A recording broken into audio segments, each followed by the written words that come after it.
व्यासपीठावर उपस्थित आपल्या शहराचे नेते आदरणीय श्री सुमित पाटीलजी 3 कारणासाठी आज इथे आलेत।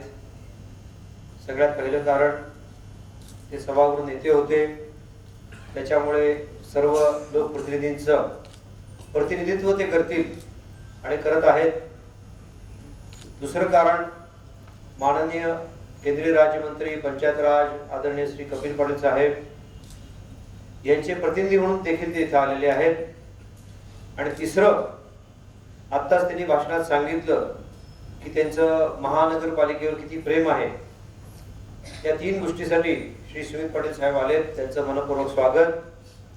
व्यासपीठावरील उपस्थित असलेले आपले सर्व सिनियर अधिकारी यांचं देखील मनपूर्वक स्वागत। त्याचप्रमाणे आपल्या इथे सर्व उपस्थित असलेले अन्य अधिकारी आणि कर्मचारी या सर्वांचं स्वागत। 22वा वर्धापन दिन साजरा होत असताना मला अतिशय आनंद आणि अभिमान वाटत आहे। एवढ्या मोठ्या परंपरेचा एक पायी होण्याची संधी आपल्याला मिळाली आहे। आज या 22 वर्षामध्ये आणि त्याच्याही आधी काम करणारे अनेक अधिकारी आणि कर्मचारी आपल्या इथे उपस्थित आहेत। त्यांच्या मनात हा संपूर्ण प्रवासाचा आढावा चालू असेल, विचारांचा कल्लोळ असेल, जुन्या चांगल्या स्मृती असतील, जुन्या वाईट स्मृती असतील, या सगळ्याचं संमिश्र भावनेचं मिश्रण असेल। या सर्वांना मी एक प्रश्न विचारू इच्छितो की तुम्ही महापालिकेत काम केल्यानंतर तुम्ही समाधानी आहात की नाही? जर तुम्ही समाधानी असाल याचा अर्थ तुम्ही मनापासून काम केले, पॅशनेटली काम केले। आणि जर तुम्ही समाधानी नसाल तर तुम्ही चांगलं काम करून सुद्धा कुठेतरी तुमचं ॲप्रिसिएशन झालेलं नाही, कौतुक झालेलं नाही, असं कदाचित असू शकेल। यामुळे आम्ही सर्व विभाग प्रमुखांनी विचारपूर्वक प्रत्येक विभागामध्ये विशिष्ट आणि उल्लेखनीय काम केलेल्या अधिकारी किंवा कर्मचाऱ्यांची निवड केली। सर्वांची करणं शक्य नाही, आपणही जाणता आहात 4,500 कर्मचारी अधिकाऱ्यांचा वर्ग आहे आपल्याकडे, त्यामुळे सर्वांचा सत्कार काही होत नाही। काही अधिकारी कर्मचाऱ्यांचा सत्कार करत आहोत की जे आपल्या वर्तनामुळे, जे आपल्या बुद्धीमुळे, जे आपल्या कष्टामुळे इतर सर्व अधिकारी आणि कर्मचाऱ्यांसाठी एक दीपस्तंभासारखे येतात पुढे आणि त्यांच्या पावलावर पाऊल टाकून त्यांची दुसरी पिढी तयार होत असते अधिकाऱ्यांची आणि कर्मचाऱ्यांची। अशा काही मोजक्या अधिकारी कर्मचाऱ्यांचा आज आपण सत्कार करणार आहोत। जो काही पगार मिळतो त्यासाठी करत असतो, थोडक्यात म्हणजे आपण काही कुणावर उपकार करत नाही, परंतु आपण आपलं काम करत असताना एक पाऊल पुढे जाऊन किती मनापासून ते काम करतो आणि त्याचा आपल्या प्रशासनाला काय फायदा होऊ शकतो या हिशोबाने जे काही लोक काम करतात, असेच मोजके अधिकारी कर्मचारी आपण आज निवडलेले आहेत। जसं सुमित पाटीलने सांगितलं की इतरांना सुद्धा संधी आहे। 23वा वर्धापन दिन जो असेल त्याच्यामध्ये आपण ह्या वर्षभरात आपण काहीतरी स्पेशल भरीव कामगिरी करून दाखवावी। आणि की आता बोनसचा विषय झाला, 13,500 बोनस मी डिक्लेअर केला। थोडा कष्टपूर्वक विचार करून डिक्लेअर करावा लागला, कारण तो आपलं उत्पन्न जे आहे ते उत्पन्न आणि खर्चाचा ताळमेळ बसत नाहीये। त्यामुळे आपल्या सर्व कर्मचाऱ्यांची ही अतिशय महत्त्वाची जबाबदारी, खास करून टॅक्स विभागाच्या, की कुठल्याही प्रकारची चोरी न करता त्या चोरीला आळा घालून आपल्याला जास्तीत जास्त कर वसुली कसे करता येईल, उद्दिष्टाच्या पेक्षा जास्त वसुली कशी करता येईल हे पाहावं। पाटील साहेब, आज महापालिकेकडे 750 कोटीचा डिफॉल्ट आहे। या 750 कोटीचं रेव्हेन्यू कलेक्शन मधलं 450 कोटी रुपये असे आहेत की जे डिस्प्युटेड आहेत। त्या डिस्प्युटेड साठी आम्ही एक स्वतंत्र आता मोहीम सुरू करू, परंतु डिस्प्युटेड वगळता जे उरलेले 300 कोटी आहेत हे हक्काचे पैसे आहेत आमचे, हे या शहरातून आम्हाला मिळालेच पाहिजेत। त्याच्यासाठी सर्व कर्मचारी अधिकारी काम करतायत, परंतु माझी आपल्याला विनंती राहील आपल्या स्तरावरून सर्व लोकप्रतिनिधींमध्ये सुद्धा हा संदेश जावा, जेणेकरून आम्हाला आमचं हे काम करताना अडथळा न येता उलट सहकार्य होईल। आपले एमसी आरोग्य त्यांनी एक व्हिजिट केली सरप्राईज, आणि 44 कर्मचारी सही करून गायब असलेले आढळले किंवा काही कर्मचारी जागेवर नव्हते। ही संख्या फक्त 44 आहे का अजून काही आहे? आणि मग या सर्व कर्मचाऱ्यांनी बोनस मागावा का? गंभीर बाबा ही फार। अशा सर्व कर्मचाऱ्यांच्या बाबतीत मी अतिशय कडक शिस्तीचं धोरण घेणार आहे आणि कुठल्याही दबावाला बळी न पडता मी काम करतो। सर्वांनी आतापर्यंत 5 महिन्यात बघितलेलं आहे। त्यामुळे एकीकडे आपण कौतुक करतो, वर्धापन दिन सोहळा साजरा करतो, त्याच वेळी आपण फक्त पगार घेऊन सह्या करून जातो आणि नंतर बोनस मिळावा म्हणून युनियनला हाताशी धरून आपण प्रशासनावर दबाव टाकतो. या गोष्टी अतिशय खेदजनक आहेत. या चालू देणार नाही याच्यापुढे मी.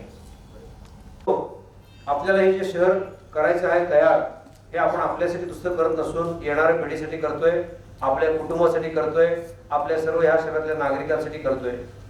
त्याच्यामध्ये स्वच्छ आणि सुंदर रस्ते, दुतर्फा झाडे, सुंदर फुलझाडं असलेली उद्याने, चांगले स्विमिंग पूल्स, चांगल्या जिम्स, गोष्टी झालेल्या नव्हत्या त्या व्हायला लागल्या शहरामध्ये. गेल्या 28 वर्षात, 22 वर्षात, 25 वर्षात काही गोष्टी झालेल्या नव्हत्या त्या व्हायला लागल्या. मग 3 गती मार्केटचं ओपनिंग असो, अतिक्रमण हटवणं असो, किंवा भुके नको भूक हवासारखी मोहीम असो, किंवा असं पहाटे 4:38 मला मेसेज आलेला आहे की आता धुण्याचं काम संपलेलं, आम्ही जातो. प्रशांत संख्येने मला मेसेज केला होता. एवढी कमिटमेंट आमच्या लोकांमध्ये आहे सर. फक्त त्याला जरा जोड पाहिजे, ती म्हणजे मोटिवेशनची आणि आपल्याला स्थानिकांचा अनावश्यक होत असलेला विरोध तो मावळण्याची. त्याचप्रमाणे वेगवेगळ्या समाज माध्यमातून कदाचित आपल्यावर वेगवेगळी प्रकारचे ॲलिगेशन्स होतात.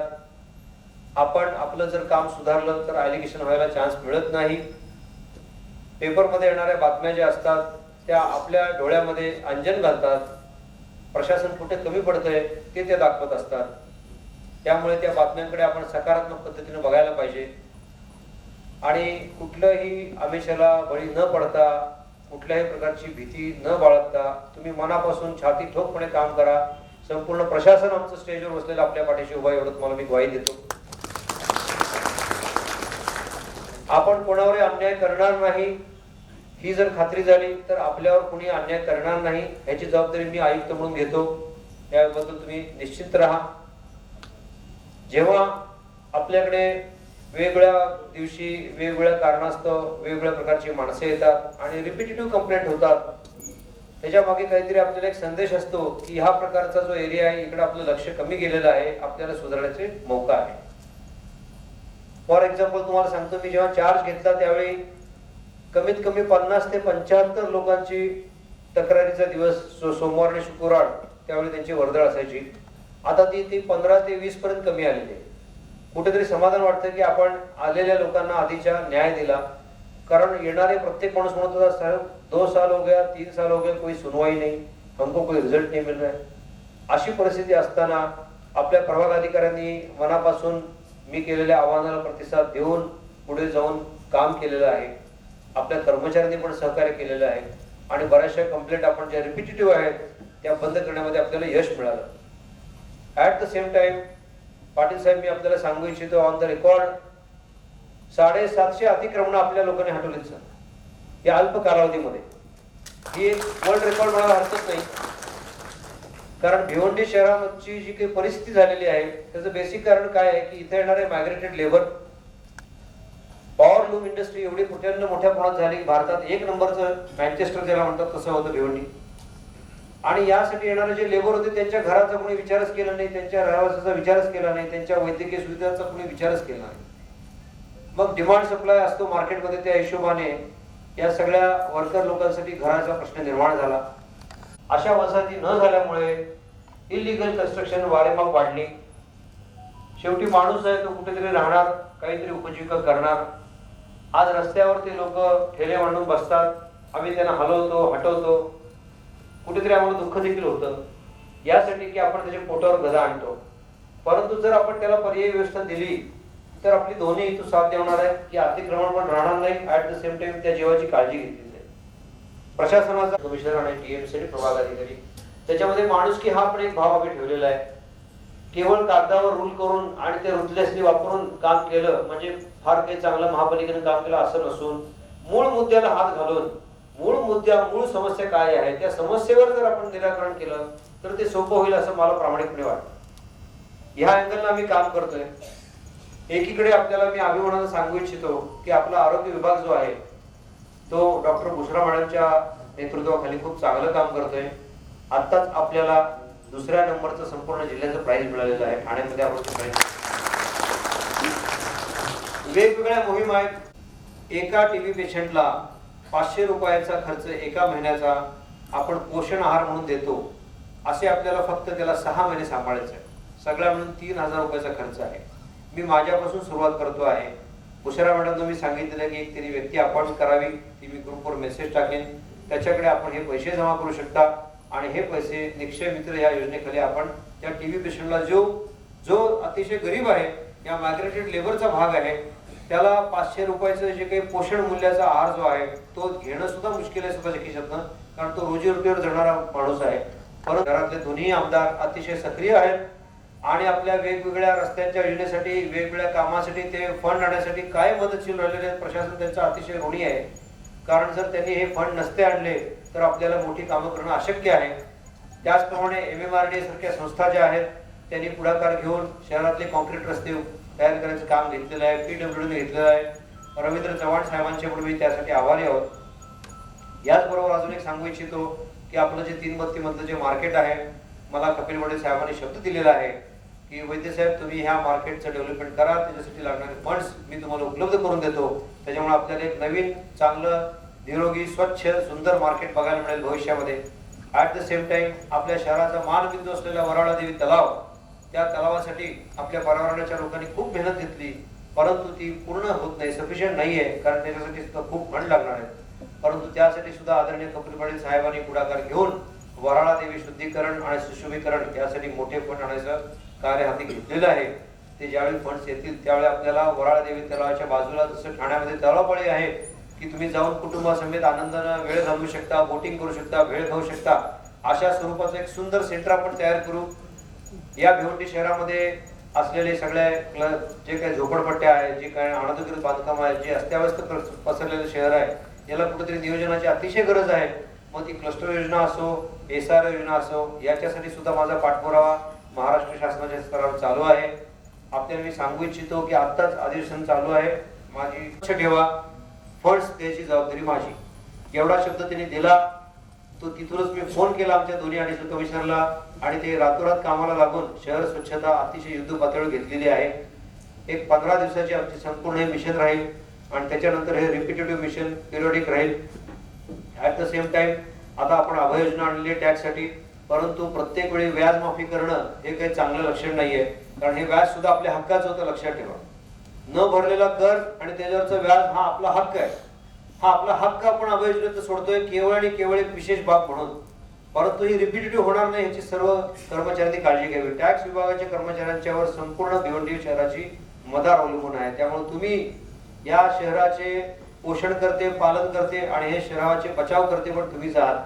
त्यामुळे आता कारण ह्याचा फंड्स कुठून आणायचा हा प्रश्न पडतो. मग फक्त आमदार निधी आणि अन्य प्रकारचे सरकारी निधी, लोकशाही अण्णाभाऊ साठे निधी असेल किंवा मागासवर्गीय निधी असेल किंवा अन्य कुठल्या प्रकारचे निधी असतील, या सगळ्या निधीतून आलेल्या पैशावर केवळ शहराचं काम चालू आहे.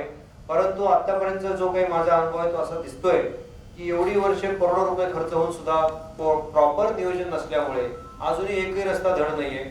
आपण त्या रस्त्यावर प्रवास करतोय, अजूनही कुठलीही गोष्ट ही पूर्णत्वाला पोहोचलेली नाहीये. हे काही चित्र बरोबर नाही. 23व्या वर्धापन दिनाच्या दिवशी हे चित्र बदललेलं असेल असं आपण सर्वांनी आज शपथ घेऊन अतिशय चांगलं काम करू.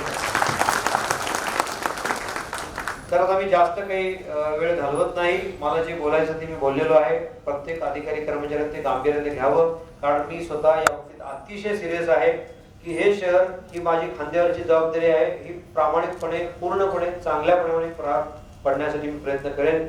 जसं मी नेहमी सांगतो की कुठली समस्या आली तर समस्येच्या बरोबर कमीत कमी 10 सोल्युशन्स येतात.